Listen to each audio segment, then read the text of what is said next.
할렐루야.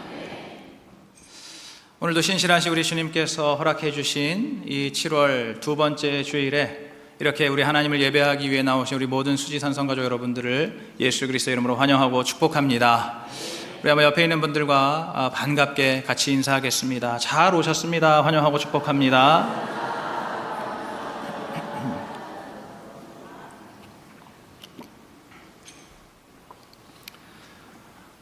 오늘은 특별히 저도 하나님 앞에 감사한 것은 지난 주일 저녁에 저의 부끄러운 치부가 낱낱이 드러났는데도 불구하고 오늘 이 자리에 이렇게 뻔뻔하게 설 수 있다는 것이 너무나 하나님께 감사하고 우리 하나님의 크신 은혜라고 생각이 됩니다. 오늘 이 시간 주님 주시는 말씀이 우리의 생명과 우리의 능력과 구원이 되기를, 우리의 소망이 되기를 간절히 소원합니다. 지난 시간 사무엘상 7장 말씀에서 이제 하나님께서 이 사무엘을 통해서 이스라엘 백성들이 미스바의 회개와 에벤에셀의 승리를 경험하게 해주셨습니다. 이제 그 이후로 이스라엘은 한동안 이 사무엘의 영적 지도 아래에서 참으로 오랜만에 아무런 전쟁이 없는 그러한 평강을 누리면서 지내게 되었습니다. 그러나 세월이 흘러서 또다시 이 이스라엘 가운데 영적인 먹구름이 끼게 되었습니다.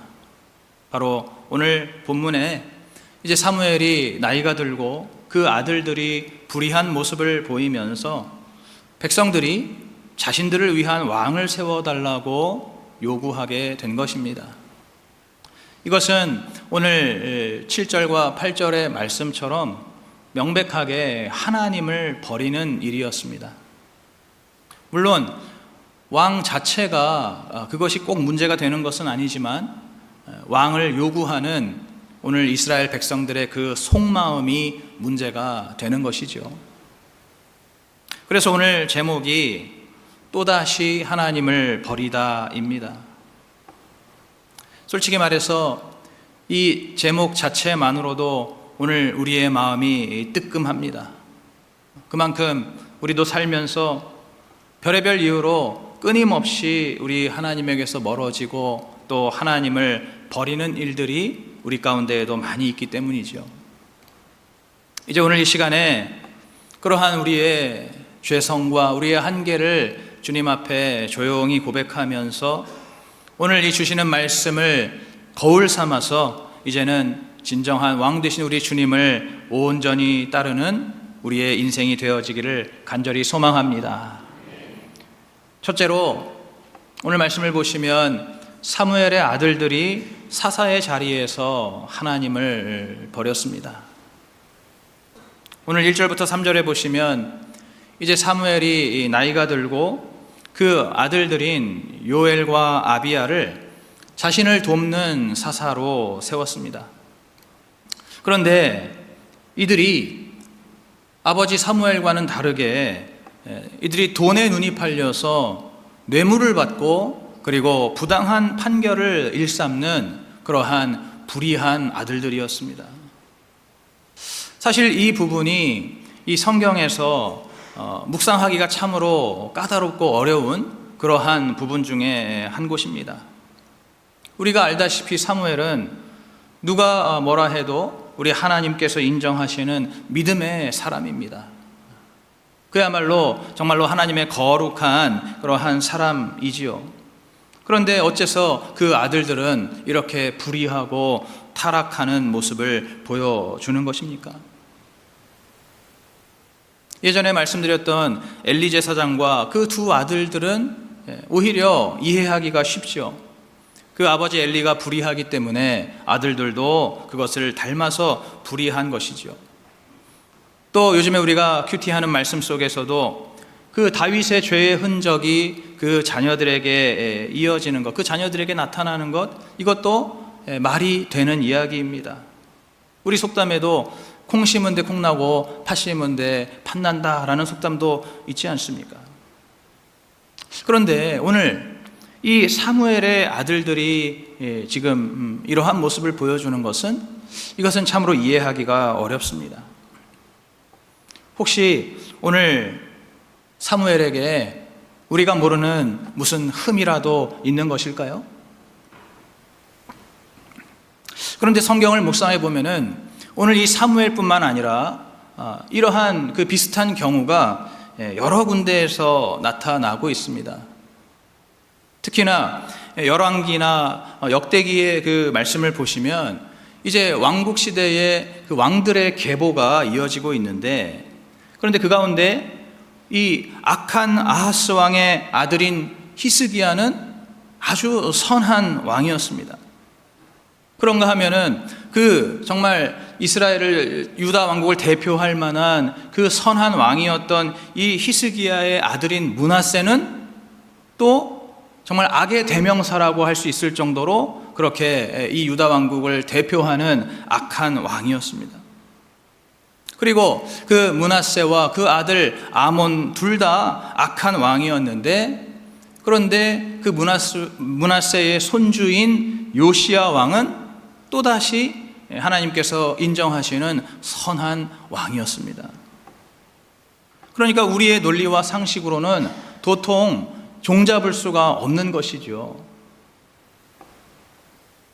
이러한 가운데 우리가 이 성경을 통해서 다만 한 가지 알 수 있는 사실은 부모와 자녀의 믿음은 완전히 별개라는 사실입니다. 부모가 아무리 신실한 믿음의 사람이라 할지라도 그 자녀는 아닐 수가 있는 것이고, 부모가 아무리 본이 되지 않는 악한 자라 할지라도 그 자녀는 다를 수 있다는 겁니다.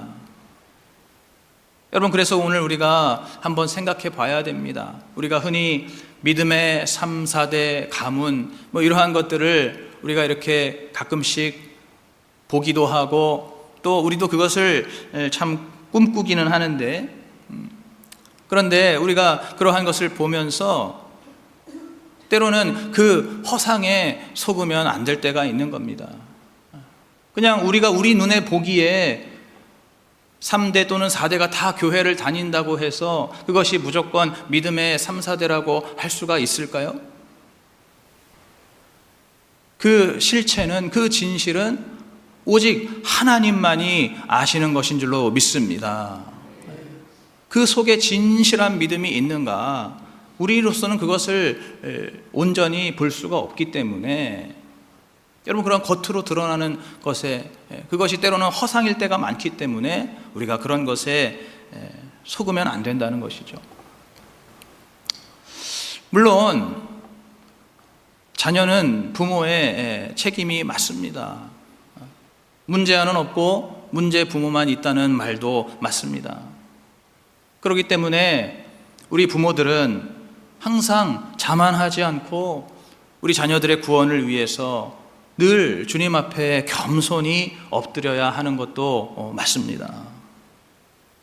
그러나 오늘 이 말씀을 묵상하면서 오늘 저는 지금 이 예배를 드리고 있는 저의 자녀들을 포함한 우리 모든 청년들과 학생들에게 오늘 이 말씀에서 근거한 특별한 권면을 한 가지 전하기 원합니다.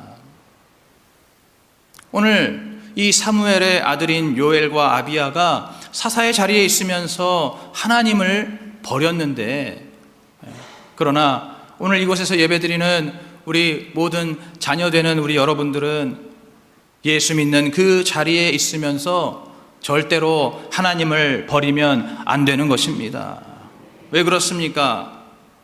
이제 이것이 중요한 사실인데, 내 부모가 좋은 부모이든 나쁜 부모이든 결국에 천국이나 지옥에 가는 것은 바로 여러분 자신이기 때문입니다.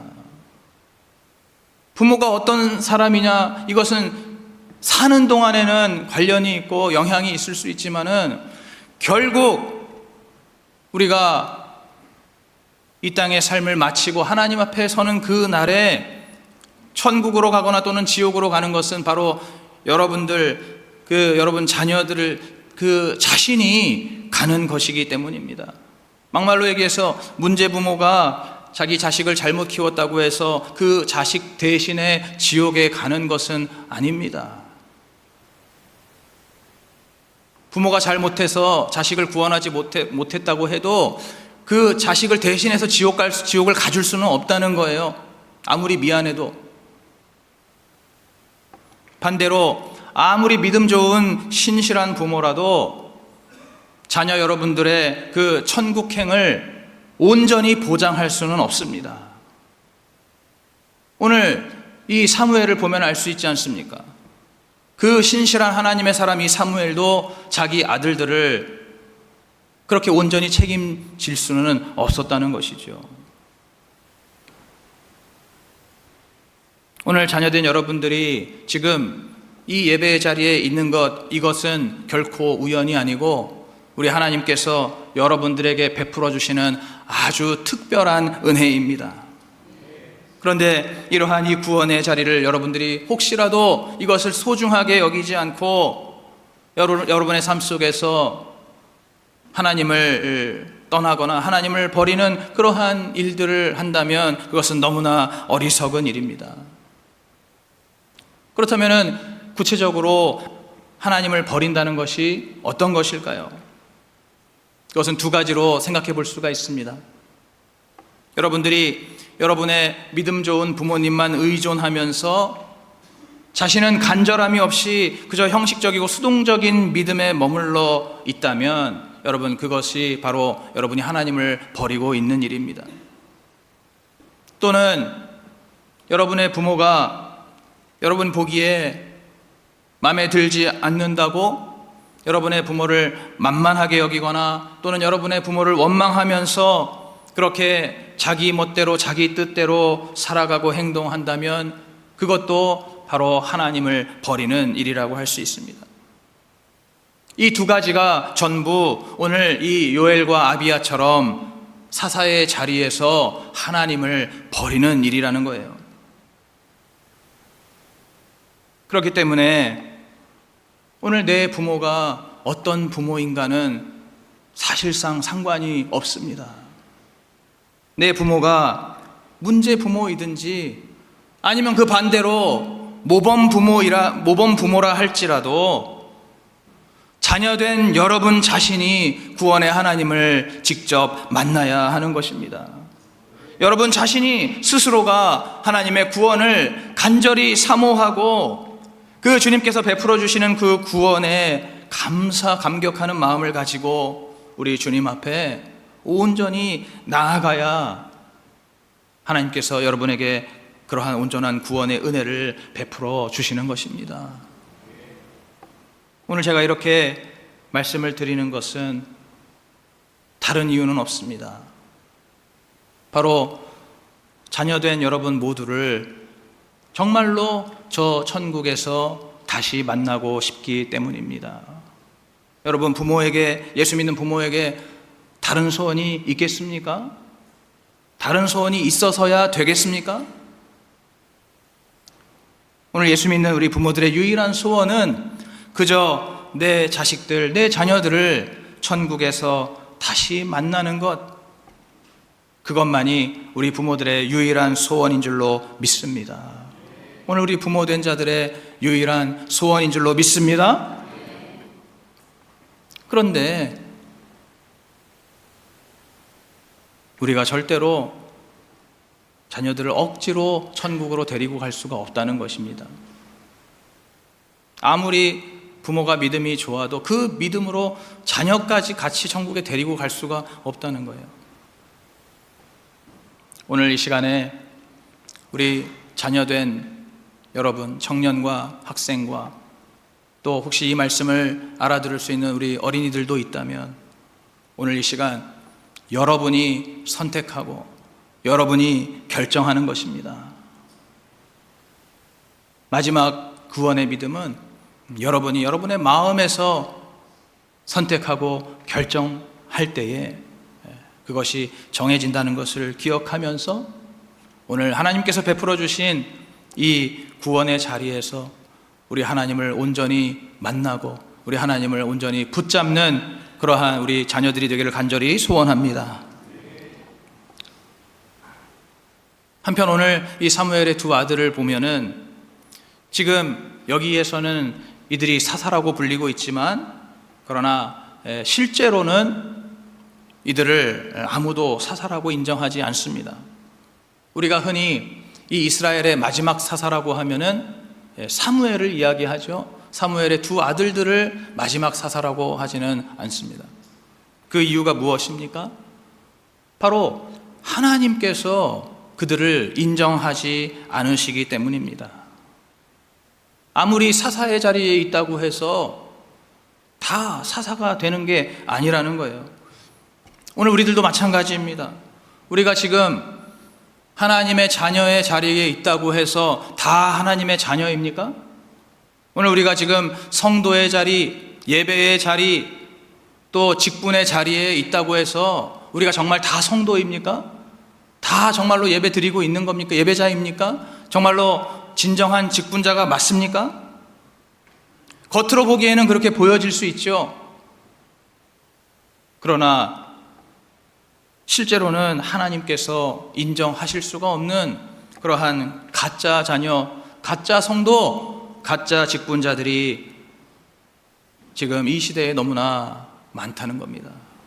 여러분, 그래서 성경에서도 이 마지막 때에는 교회 안에 알곡과 가라지가 있다고 우리 주님께서 말씀하시고 있는 것이죠. 따라서 오늘 우리 모두가 우리가 단순히 하나님을 오래 믿었다고, 또는 단순히 나는 예배에 안 빠졌다고, 또는 나는 직분을 맡아서 감당했다고, 그러한 것들 때문에 내 마음을 놓거나 방심해서는 안 되는 것입니다. 중요한 것은 바로 내 마음의 중심이고 내 삶의 행실인 것입니다. 그 속에 정말로 구원의 감사와 감격과, 그리고 이렇게 죄인된 나, 죽을 수밖에 없는 나를 구원해 주신 그 주님에 대한 그 사랑과 그 확신이 그 마음의 중심과 삶의 행실 속에서 온전히 드러나고 나타날 수가 있어야 하는 것입니다. 오늘 이 말씀 속에서 우리 모두가 자기 자신을 잘 점검하시고 다시 한번 우리 하나님께서 정말로 인정하실 수 있는 그러한 자녀로, 그러한 성도로, 또 그러한 목사, 장로, 권사, 안수집사, 그 밖에 모든 직분자의 삶으로 새롭게 나아가기를 주님의 이름으로 축복합니다. 질문을 드립니다. 여러분은 믿음의 부모로서 정말로 자녀의 구원 외에 다른 소원은 없습니까? 사실 말은 이렇게 하면서도 막상 내 자녀가 세상에서 좀 이러한 것도 되고 저러한 것도 되고 그러한 여러 가지 다른 소원을 갖고 계시지는 않습니까? 구원의 감사 감격은 없이 그저 그냥 오래된 습관 때문에, 또는 부모나 아내나 남편 때문에 그냥 이렇게 수동적으로 앉아있는 그러한 자리는 없습니까? 오늘 우리 자신을 잘 돌아보고 하나님께로 우리의 발걸음을 옮겨야 할 줄로 믿습니다. 이제 둘째로, 오늘 이 이스라엘 백성들은 자신들의 왕을 구하느라 하나님을 버립니다. 오늘 4절부터 보시면은 이제 이스라엘 장로들이 사무엘 앞에 다 같이 모여서 그 사무엘에게 이렇게 말합니다. 당신은 늙고 당신의 아들들은 당신의 행위를 따르지 않으니 이제 우리에게 왕을 세워달라, 이렇게 요청합니다. 처음에도 말씀드렸지만 이것은 단순한 어떤 제도의 개선이 아니라 이것은 하나님을 그들의 마음에서부터 버리는 일이었습니다. 이렇게 왕을 달라고 구하는 데에는 두 가지의 이유가 있습니다. 먼저 우리 안에 끊임없는 비교의식 때문입니다. 어떤 분이 이런 말을 하더라고요. 이 비교의식은 결국에 그 끝에 가면은 이 앞에 있는 두 글자, 비교라는 이 두 글자를 따서 비참하거나 교만하거나 이 둘 중 하나로 귀결된다라고 그렇게 말을 하더라고요. 비교의식은 우리를 결국 비참하게 하거나 또는 교만하게 하거나 이 둘 중 하나일 뿐이라는 겁니다. 오늘 5절과 20절 말씀을 보시면은 이 장로들이 사무엘에게 하는 말 속에서 반복되는 그러한 말이 하나가 있습니다. 그것은 바로 열방과 같이라는 말입니다. 열방과 같이. 이것을 달리 말하면은 다른 나라들처럼이라는 뜻이죠. 다른 나라들처럼, 바로 지금 우리 이스라엘과 또 주변에 있는 다른 나라들을 계속해서 비교하고 있는 것입니다. 이 당시에 이스라엘은 선지자 사무엘의 그 영적인 지도를 따라서 12지파가 연합체제로, 연합부족체제로 운영이 되고 있었습니다. 반면에 그 주변에 있는 모든 다른 나라들은 이제 강력한 왕 중심의 중앙집권 체제를 유지하고 있었어요. 그러다 보니까 이러한 중앙집권이 가지는 어떤 그 강점들이 있죠. 어떤 의사결정을 한다던가 무언가 국가적인 행동을 옮기는 데 있어서는 왕이라는 구심점이 있기 때문에 보다 효율적으로 또 일사불란하게 이러한 것들을 할 수 있다라는 그러한 어떤 장점이 있습니다. 또 이 왕이라는 존재의 그 권력이 우리 두 눈에 분명하게 보이고 있기 때문에 그냥 얼핏 봤을 때 당장에 그 나라가 그 왕의 권세만큼, 그 왕의 어떤 그 권력만큼 강력해 보이는 그러한 전시 효과도 있는 것이죠. 그렇게 이 이스라엘 백성들이 주변에 있는 다른 나라들을 계속해서 보면서 끊임없이 비교를 하는 겁니다. 이러한 비교 의식 속에서 이제 이들 스스로 우리만 뭔가 좀 굉장히 오합지졸 같고, 그리고 우리만 되게 좀 약한 것 같고, 또 다른 데는 다 왕이 있는데 지금 우리만 이렇게 왕이 없다는 것은 뭔가 우리만 지금 혼자 뒤처져 있는 것 같은 그러한 어떤 열등감을 이들이 느끼게 되는 겁니다. 또 여기서 조금 더 깊이 들어가면 이제 이들의 그 마음 가운데 하나님의 은혜를 망각하는 그러한 배은망덕의 그 죄성이 이들에게 또다시 슬슬 올라오고 있는 것이죠. 여러분, 지난번에도 제가 말씀드렸지만은 이 이스라엘 백성들 처음에 이들이 어땠습니까? 처음에는 분명히 이들의 모든 우상을 다 제거하고, 그리고 하나님의 말씀을 따라서 이제 이들이 한자리에 모여서 같이 회개하고 금식하고 또 예배와 기도를 회복하고, 그렇게 정말 이들이 진실하게 거룩하게 주님께 나아가는 그러한 신앙의 어떤 공동체였는데, 그런데 이들이 이제 더 이상 블레셋의 침략이 없이 먹고 살만해지니까, 이제 이들이 정말 그들의 심신이 편안해지니까 이제는 다른 곳에 다시 눈을 돌리기 시작하는 것이죠. 하나님의 은혜를 또 잊어버리고 다른 나라들을 보면서 저기는 하나님 없이도 저렇게 잘 사는데, 하나님 없이도 저렇게 하고 싶은 거 다 하고 즐기고 싶은 거 다 즐기면서 저렇게 자유롭게 사는 그러한 저 이방 나라들을 보게 되는 겁니다. 그 이방 나라들이 내 눈에 자꾸만 들어오게 되는 겁니다. 그러다 보니까 우리는 이렇게 항상 하나님의 간섭을 받아야 되고, 하나님의 잔소리를 들어야 되고, 하나님의 눈치를 보면서 이렇게 살아야 되는 그러한 우리의 삶이 상대적으로 처량해 보이고 상대적으로 지겨워지는 것이죠.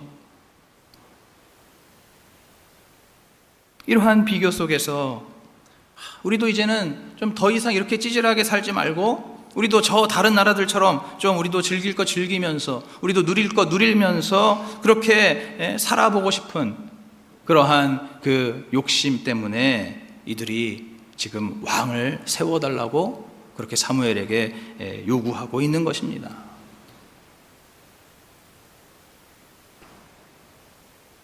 여러분, 오늘 우리들도 예수 믿고 또 하나님 말씀대로 사는 우리의 삶이 때로는 참 초라하게 느껴지고 또 때로는 참 궁상맞게 느껴질 때도 있습니다. 지금 이 세상은 어떻습니까? 하루가 멀다 하고 점점 더 화려해지고 있죠. 지금 이 세상은 하루가 멀다 하고 눈부시게 발전하고 있습니다. 수많은 사람들이 더 많은 부를 누리고 또 더 정말 풍성한 그러한 행복을 누리고 있는 것이 지금 우리가 사는 이 세상입니다.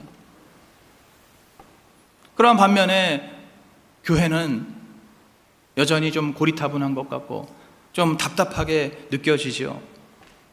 더구나 요즘에 우리 교회는 특히나 맨날 자기 죄를 보라고 하고 회개하라고 하고 또 고난에 감사하라고 하고, 그러니까 이런 말씀이 굉장히 안 들리는 거예요.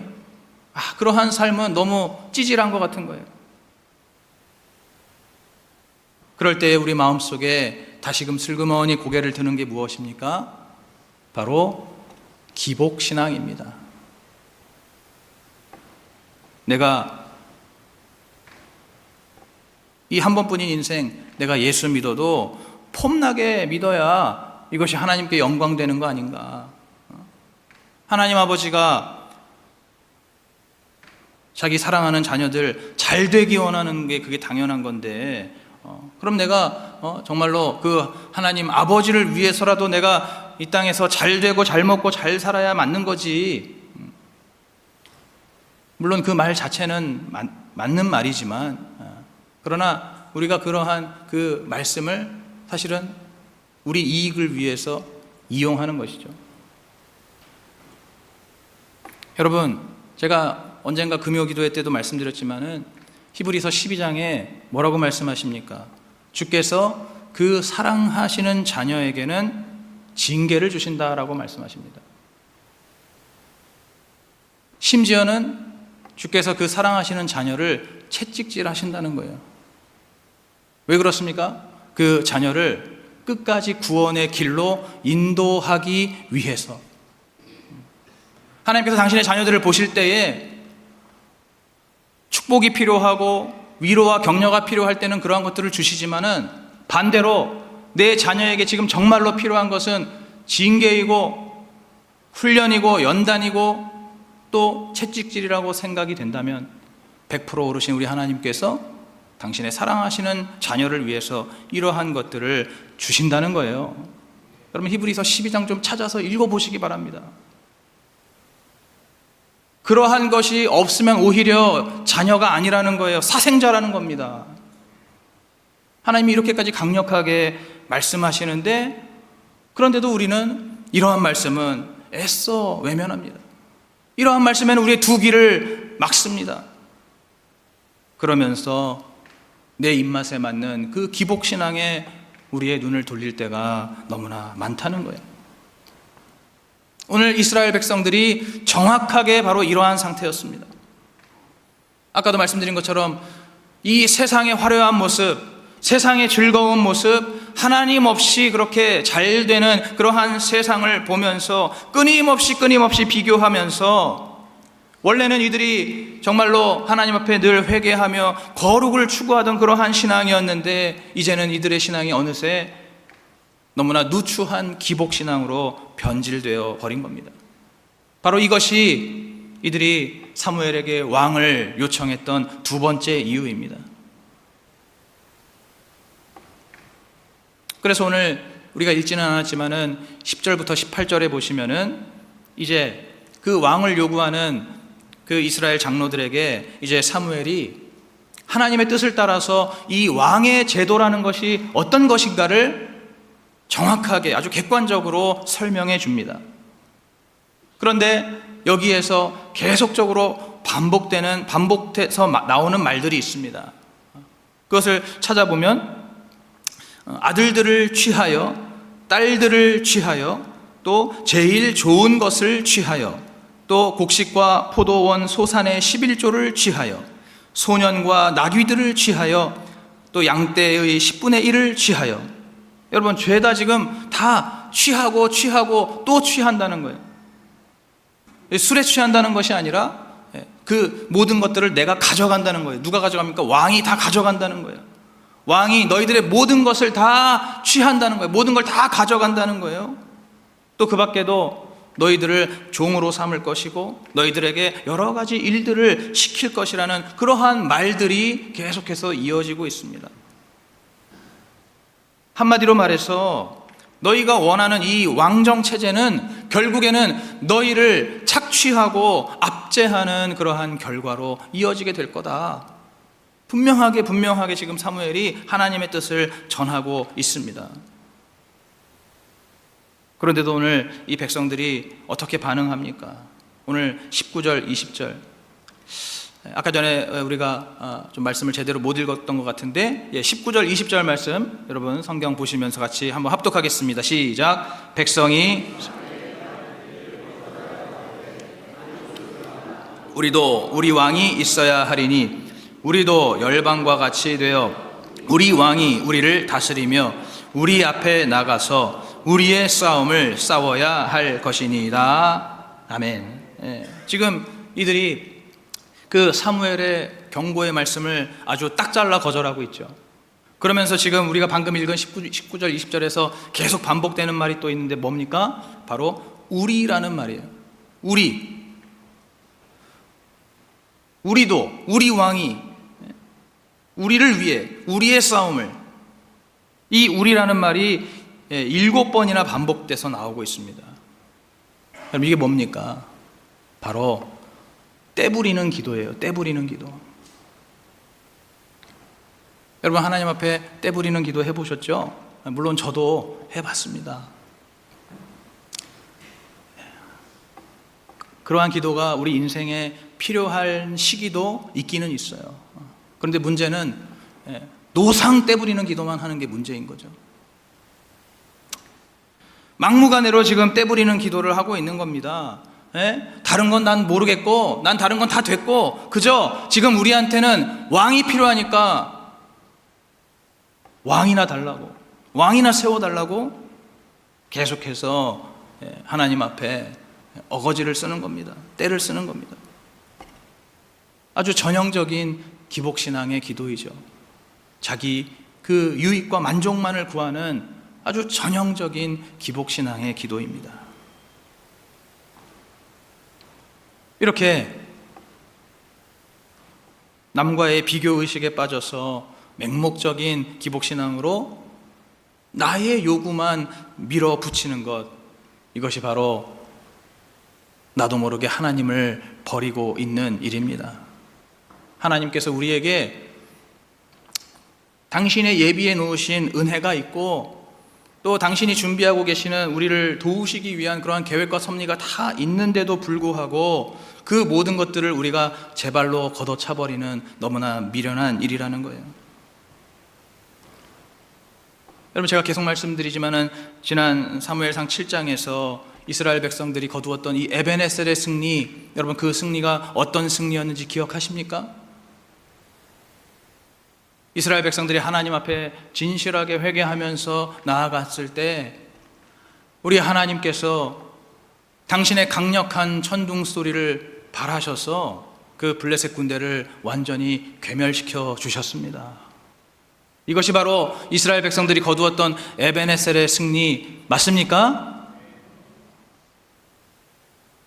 여러분 이보다 더 드라마틱한 승리가 어디 있습니까? 이보다 더 위대하고 이보다 더 놀랍고 이보다 더 강력한 승리가 어디 있습니까? 세상 어떤 나라의 어떤 신이 이렇게 그들의 전쟁을 이러한 승리로 이끌어줄 수 있단 말입니까? 사실 이스라엘 백성들은 세상의 그 어떤 나라보다도 놀랍고 위대한 하나님의 능력과 하나님의 은혜와 하나님의 도우심을 받으면서 그렇게 지내고 있었던 아주 특별한 나라였고 특별한 민족이었는데도 그들 스스로 그것을 모르고 그 은혜를 망각하고 오히려 그냥 세상의 여러 그저 그런 나라들처럼 똑같이 되기를 그들 스스로 바랬다는 거예요. 그래서 이제는 하나님께서 천둥 소리를 발하셔서 승리로 이끄시는 그러한 승리보다도 그냥 인간 왕이 나가서 싸우는 그러한 나라, 그것을 더욱더 원하게 되었다는 겁니다. 여러분, 그 결과가 어떻게 되었습니까? 이제 앞으로 계속 말씀을 드리겠지만, 지금 이 이스라엘 백성들이 과거의 사사시대, 왕이 없던 사사시대 때는 오히려 그 사사들 중에 전쟁터에서 죽은 사사는 한 명도 없었습니다. 그런데 이제 왕정 체제가 시작되자마자 어떤 일이 일어납니까? 이스라엘의 첫 번째 왕인 사울이 전쟁터에서 비참하게 죽는, 전쟁터에서 그들이 그토록 원했던 그 왕이 그 전쟁터에서 비참하게 전사하는 그러한 일로, 그러한 비극으로 이스라엘의 왕국의 역사가 시작이 되는 것입니다. 여러분, 오늘 우리가 이 말씀을 온전히 우리의 마음판에 새기면서 오늘 우리는 비교의식과 기복신앙으로 세상의 왕을 구하지 않게 되기를 간절히 소망합니다. 물론 이 세상은 갈수록 우리 눈에 보기에 더 부러운 일들이 많아질 것입니다. 더욱더 나의 비교의식과 또 기복적인 신앙을 부추기게 될 것입니다. 여러분, 그러나 그럴 때에 오늘 우리가 기억해야 할 것은 바로 베드로전서 2장 9절의 말씀처럼 하나님께서 우리에게 주신 영적 정체성, 우리가 택하신 족속이고 왕같은 제사장이고 또 거룩한 나라이며 그의 소유된 백성으로 우리를 부르셨다는 그 영적인 정체성을 우리가 온전히 기억하고 그 정체성을 우리가 붙들어야 할 줄로 믿습니다. 어쩌면 지금 눈에 보이는 나의 환경과 내 형편은 남들보다 굉장히 어렵고 또 뒤처질 수가 있습니다. 힘든 상황 가운데 있을 수 있습니다. 여러분, 그러나 하나님께서 오늘 나에게 명하신 이 나의 영적인 정체성은 나의 재정 상태와 상관이 없습니다. 나의 어떤 외적인 건강과 상관이 없습니다. 오늘 내 가족들이 처해 있는 여러 가지 어렵고 힘든 상황과도 상관이 없습니다. 하나님께서는 이미 우리를 가장 존귀하고 가장 특별한 그러한 택함 받은 족속으로, 그러한 왕같은 제사장으로 오늘 우리를 부르셨다는 것을 여러분 믿으시기 바랍니다. 그렇기 때문에 우리가 아무리 우리 자신이 좀 연약하고 또 부족함이 많다 할지라도 우리는 그러한 나를 선택하시고 또 나를 하나님의 자녀로, 하나님 나라의 후사로 정하신 그 하나님을 우리가 끝까지 신뢰하면서 하나님의 말씀이 인도하는 그 길을 따라서 우리의 발걸음을 옮겨 나갈 수가 있는 것입니다. 우리가 그렇게 그 주님의 말씀 앞에 순종하며 나아갈 때에 이제 하나님 정하신 때가 되면은 그러한 우리의 삶을 통해서 우리 하나님께서 크신 구원의 역사를 이루어 나가신다는 것을 여러분 믿으시기 바랍니다. 질문을 드립니다. 요즘 나의 비교의식을 가장 자극하는 것은 무엇입니까? 또다시 기복신앙으로 요구하는 떼부리는 기도는 없습니까?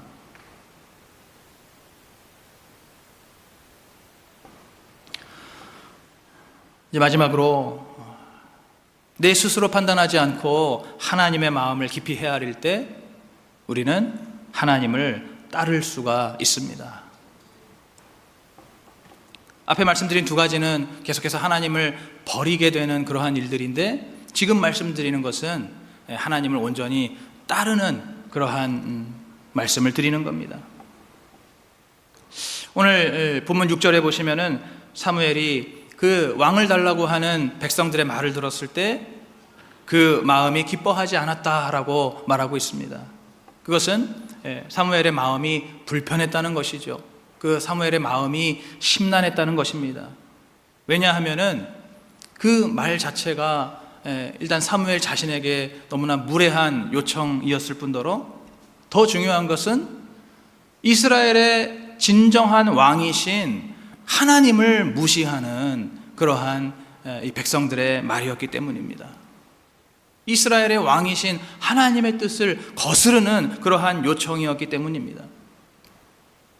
그런데 오늘 사무엘은 그 자리에서 그것을 안 된다고 거부하거나 또는 그 장로들을 그 자리에서 책망하지 않았습니다. 가끔 보면은 우리 가운데에 이렇게 자칭 성경 박사가 되어서 자기 자신이 옳고 그름의 기준이 되는 그러한 사람을 볼 때가 있습니다. 여러분, 만약에 오늘 사무엘이 그러한 사람이었다면은 이 장로들의 말을 듣자마자 거기서 뭐 기도할 필요도 없이 바로 안 된다라고 말을 했겠죠.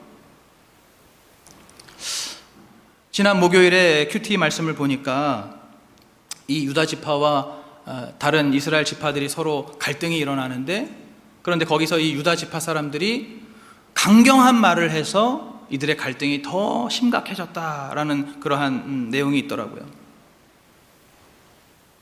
그러면서 거기서 뭐라고 하냐면 말의 내용보다 말의 온도가 중요하다는 그러한 그 묵상이 있었습니다. 그러니까 단순히 어떤 그 내용의 옳고 그름보다도 바로 구원을 위한, 서로의 구원을 위한 그 말의 온도가 더 중요하다는 것이죠. 더구나 이 옳고 그름이라는 것이 여러분 결국에 누가 정하시는 겁니까? 하나님이 정하시는 것이죠. 그 옳고 그름의 최종 결정권자는 오직 하나님이십니다. 우리가 우리의 어떤 얄팍한 지식과 우리의 어떤 그 잣대로 그 옳고 그름을 사실은 우리가 온전히 판단할 수가 없는 겁니다. 오직 우리 하나님의 그 계획과 섭리와 주님의 그 때와 시기를 따라서 하나님의 옳고 그름이 그때그때 결정이 되는 것이죠.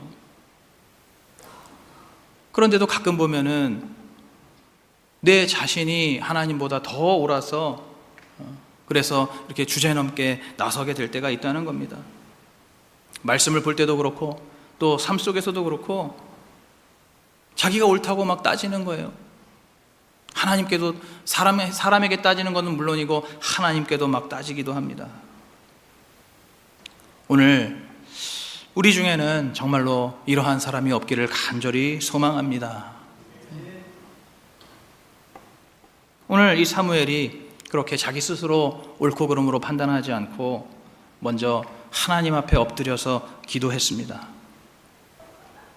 그랬을 때 하나님께서 이제 이 사무엘에게 응답해 주시는 말씀, 바로 오늘 7절 8절 우리 같이 한번 합독하겠습니다. 시작. 여호와께서 사무엘에게 이르시되 백성이 내게 한 말을 다 들으라. 그들이 너를 버림이 아니요 나를 버려 자기들의 왕이 되지 못하게 함이니라. 내가 그들을 애굽에서 인도하여 낸 날부터 오늘날까지 그들이 모든 행사로 나를 버리고 다른 신들을 섬김같이 내게도 그리하는도다. 아멘. 하나님께서 이제 사무엘에게 말씀해 주십니다. 이스라엘 백성들이 너를 버린 게 아니고 사실은 지금 나를 버리고 있는 거다. 그리고 사실은 이것이 이번 한 번만 그런 게 아니라 저 옛날 애굽에서 이스라엘 백성들이 나올 때 그 광야에서부터 지금까지 이 이스라엘 백성들은 무슨 일만 있으면은 항상 나를 버리고 다른 신들을 그렇게 섬겨왔다라고 하나님께서 이 사무엘에게 말씀해 주십니다. 이 말씀 속에서 우리는 하나님의 그 아주 오래된 깊은 슬픔을 우리가 헤아릴 수가 있는 것이죠. 그리고 그렇게 헤아려야 하는 것이죠. 사실상 이 이스라엘 백성들이 이들은 원래 그렇게 완고하고 패역한 백성들이었다는 거예요. 그들이 실제로 출애굽했을 때 그 광야에서부터 그들은 모세와 아론을 대적하고 그들에게 너무나 무례하고 완악한 일들을 서슴지 않았습니다. 그러한 그들의 그 본성이 어디 가지를 않는 거예요. 지금 이 사무엘 시대에도 처음에는 잠깐 이스라엘 백성들의 그러한 그 본성이 드러나지 않았었는데, 그런데 세월이 지나면서 또다시 이렇게 걸핏하면 하나님을 버리고 떠나는 그들의 그 본성이, 그 본색이 또다시 드러나게 된 것입니다. 또다시 하나님을 버리고 있는 겁니다. 여러분, 오늘 우리는 이들과 다르다고 장담할 수 있습니까? 오늘 저와 여러분은 이러한 이스라엘 백성과는 다르다고 여러분 그렇게 말씀하실 수 있습니까? 사실상 오늘 이 이스라엘 백성들의 이 모습, 이것이 바로 오늘 우리의 모습인 줄로 믿습니다. 오늘 우리도 걸핏하면은 하나님에게서 멀어지고 하나님을 귀찮아하고 또 하나님의 마음도 헤아리지 않는 그러한 일들을 너무나 많이 반복하고 있는 참 그러한 부끄러운 삶의 모습이 오늘 우리에게도 있다라는 것이죠. 바로 그것 때문에 우리 하나님께서 너무나 오랜 세월 동안 끊임없이 아파하시고 그 마음에 상처를 입으시고 또 깊은 슬픔을 계속해서 느껴 오셨다는 겁니다. 마치 오랫동안 부모 속을 썩이는 그러한 자녀를 둔 그 부모의 마음처럼, 또는 내 배우자를 놔두고 끊임없이 외도하는 그러한 남편이나 아내를 둔 그 배우자의 마음처럼 오랜 세월 동안 계속해서 거부당하고 계속해서 버림받는 그러한 그 하나님의 깊은 상처와 그 슬픔을 오늘 우리에게, 그리고 오늘 이 사무엘에게 말씀하고 계시는 겁니다.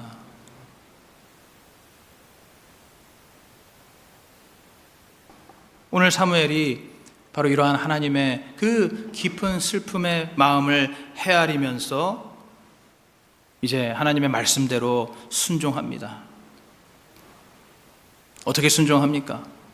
바로 옳고 그름을 넘어서 왕을 요구하는 그 이스라엘 백성들의 그 요구를 들어주는 것이지요.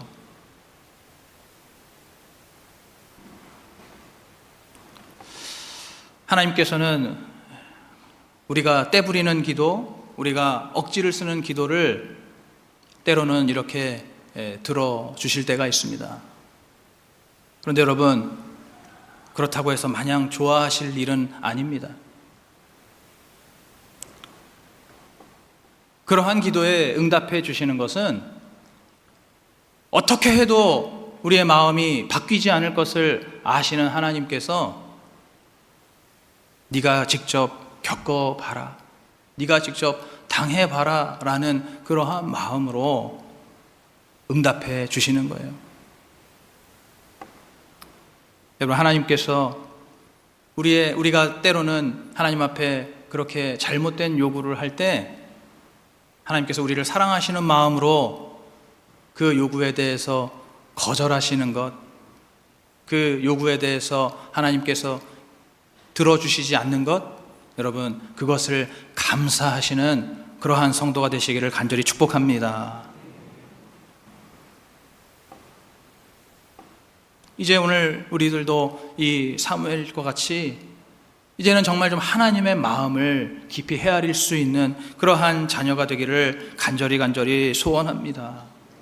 여러분, 우리는 항상 내 마음이 먼저잖아요. 예수 그리스도를 그렇게 믿으면서도 우리는 항상 자기중심적입니다. 그래서 내 마음이 먼저고, 내 생각이 먼저고, 내 기분이 먼저고, 내 감정이 먼저라는 거예요. 여러분, 오늘 이 말씀을 이제 들으면서 이제부터라도 그러한 내 감정과 내 기분과 내 마음에서 좀 빠져나오셔서 그보다 훨씬 더 소중한 우리 하나님의 마음을 헤아리시기를 축복합니다. 여러분, 가정에서도 마찬가지예요. 남편 눈치 보고 아내 눈치 보고 자식 눈치 보고 그들의 마음은 다 헤아리면서도 정작 우리 하나님의 마음은 전혀 헤아리지 않고 우리가 살아갈 때가 많이 있는데, 여러분, 이제는 정말로 내 가족들도 물론 소중하지만 비교할 수 없이 더 소중한 우리 하나님의 마음을 온전히 헤아리시기를 간절히 축복합니다. 세상에서도 마찬가지예요. 세상 어디에 있든지, 여러분 직장에 있든지 학교에 있든지 거기에서 어떤 중요한 윗사람이 있다 할지라도, 또 여러분에게 직접적인 도움을 주는 어떠한 사람이 있다 할지라도, 여러분 그들의 마음과 그들의 생각보다 나를 진정으로 도우시고 진정으로 구원하시는 우리 하나님의 마음을 더 깊이 헤아리는 저와 여러분 되기를 간절히 축복합니다.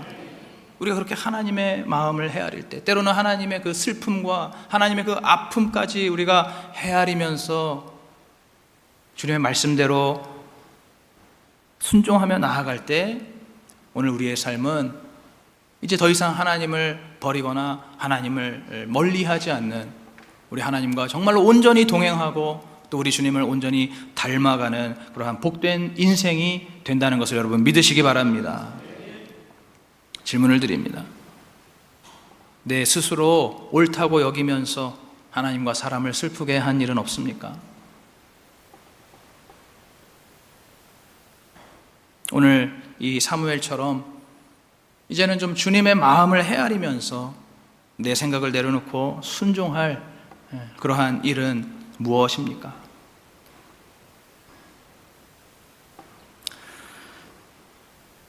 이제 말씀을 맺겠습니다. 오늘 이 말씀에서 우리가 확인할 수 있는 중요한 것은, 우리가 부인할 수 없는 중요한 사실은 바로 오늘 우리 모두는 끊임없이 하나님을 버린다는 사실입니다. 우리는 어쩔 수 없이 하나님을 버리고 또 버리는 그러한 죄인입니다. 그러나 이거보다 더 중요한 한 가지 사실은 바로 하나님은 그러한 당신의 백성을 절대로 버리시지 않으신다는 것입니다. 우리는 하나님을 수도 없이 버리고 멀리하고 떠난다 할지라도 우리 하나님은 그러한 우리를 보시면서도 절대로 우리를 버리지 않으시고 우리를 마침내 구원의 길로 인도하시는 분이십니다. 여러분, 그래서 오늘 이스라엘 백성들이 계속해서 그 왕을 요구하는 이러한 그 기복적인 기도, 이 떼부리는 그 기도에 우리 하나님께서 얼마나 신실하게 응답하시냐면은, 이제 그 이스라엘의 길고 긴 왕국의 역사를 지나서 결국에는 정말로 가장 참되고 진정한 왕을 오늘 우리 모두에게 보내주셨습니다. 그분이 바로 하나님의 독생자 예수 그리스도이십니다. 예수 그리스도, 오늘 우리 모두를 끝까지 사랑하시고 끝까지 인내하시고 용서하시고 구원하시는 그 예수 그리스도, 우리의 참된 왕, 진정한 왕이신 그 예수 그리스도를 보내주신 그 하나님의 은혜를 오늘 우리가 이제는 절대로 잊지 말고 그 하나님의 구원의 은혜를 늘 감격하면서 우리의 평생의 삶에 바로 그 예수님을 나의 왕으로, 나의 주로 모시면서 끝까지 주님을 따르는 오늘 우리 모두가 되어지기를 예수 그리스도의 이름으로 축복합니다.